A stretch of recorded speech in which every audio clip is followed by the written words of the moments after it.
Si mke wangu? Ale nani sasa? Yeye mwenyewe. 15 naendelea kumpa hela.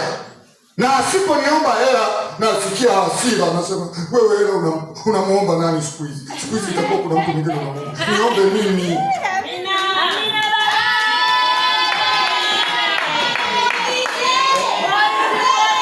Wanaume mabaili. Mabaili.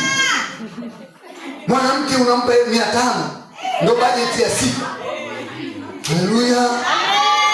Unakuta mama wa watu kaingia kanisani kaota kipara kazi ya kujikuna, anafikiria hii 500 hii niigawanye vipi hii? Hii 500 mbona sasa huyu baba nani? Baba unamwambia mwanamke eti fanya maarifa huko. Ni maarifa gani afanye? Afanye maarifa gani? Hapo sasa. Halo.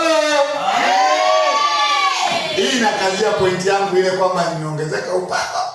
La pesa. Yes. Yes. Bwana asifiwe. Wababa tunaelewana? Amen. Maswala ya kumwambia mke wako eti wewe nipende tu kama nilivyo, mama yako ndo anakupenda kama ulivyo. Ndio baba. Tafuta hela. Yes. Na kupenda ulivyo na hivyo. Haleluya. Huo ni ukweli ambao ni ngumu sana kukubali. Anayependa kama alivyo ni mama yako.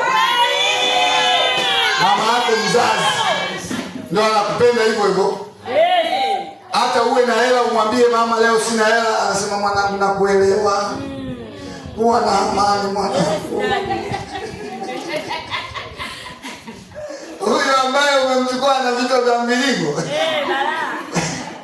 Mwambie nipende kama nilivyo leo, nivumilie tu, nakupa siku chache nitapata tu hela. Labda ukimwambia hivyo mnaelewana. Amen. Yaani mwanamke akae tu akuone kabisa huyu tunaenda kufa bila hata 100. Wamama tuko pamoja? Tuko baba. Sema baba. I love you. Eti jamani, tu kawaida.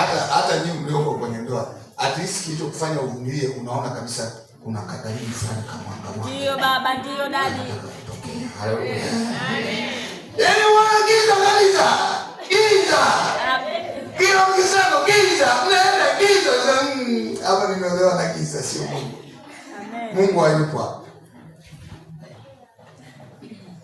Unakuta mwanaume anaamka saa 4 kalala, unamwamsha. Na kitabu chake cha kuazima. Amka wewe baba nani ukatafute.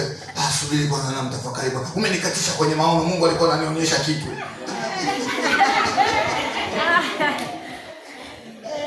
Uvivu tu wa kazi. Bwana tusaidie sana. Sasa leo nataka hii sio somo. Somo langu ndio linataka kuanza sasa hivi. Bwana